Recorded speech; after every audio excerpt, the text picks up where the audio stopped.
pintura po ito. Kinumpleto na natin ang pintura ng buong bahay, loob at labas po yan. Pero sigurado po ako kasi lumaki po itong bahay. I think magkukulang pa po ito ng konti mga kababayan. Pero kung may magkulang man sa pintura, konti na lang.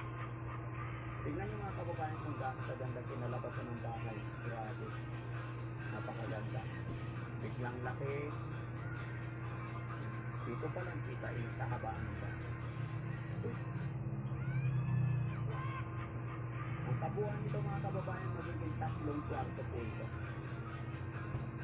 Wala pa talaga. Bintana niya mga kababayan 3 dahil Joke lang dyan. 3 kwarto po ito.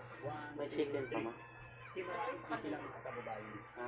Ano sa kanila? Lubos na natin. Pagkakaya na siya na? Sinasabi ng karamihan natin. Sure. Bukas ito naman ang palitada. Ayun, mga kababayan, mga kabarangay, maraming salamat sa Panginoon dahil pangatlo, third batch na pagbili ng materialis at ayon kay Foreman, almost done. Kung may kulang man, kaunti na lang.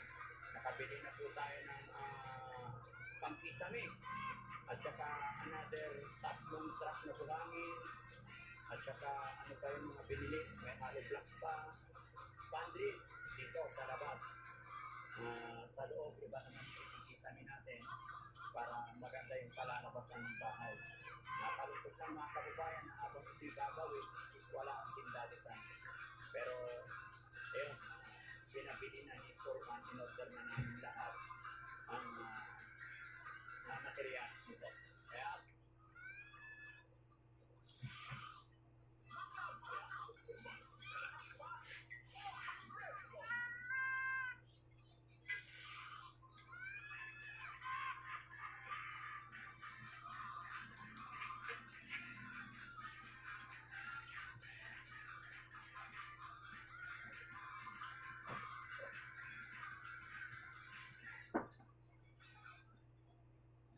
So what's up mga rin? Good morning. Sumuti pa lang ako. Sa lahat ng mga viewers, subscribers sa kanila, lalo na sumusunod sa video. Kaya, ngayong araw, muli tayo ng laos. Sama natin si Discussion ng Tawa. Ayan.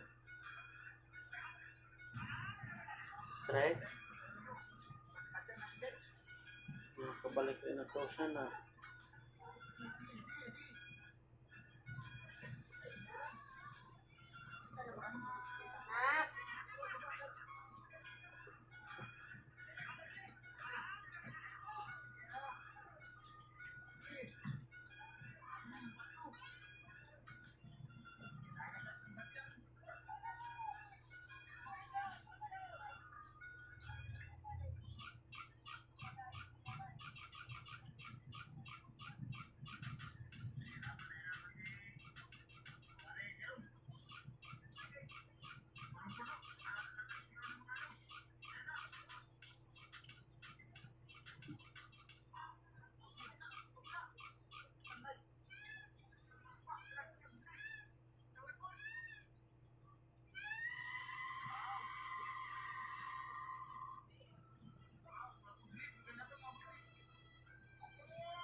Ano na daw?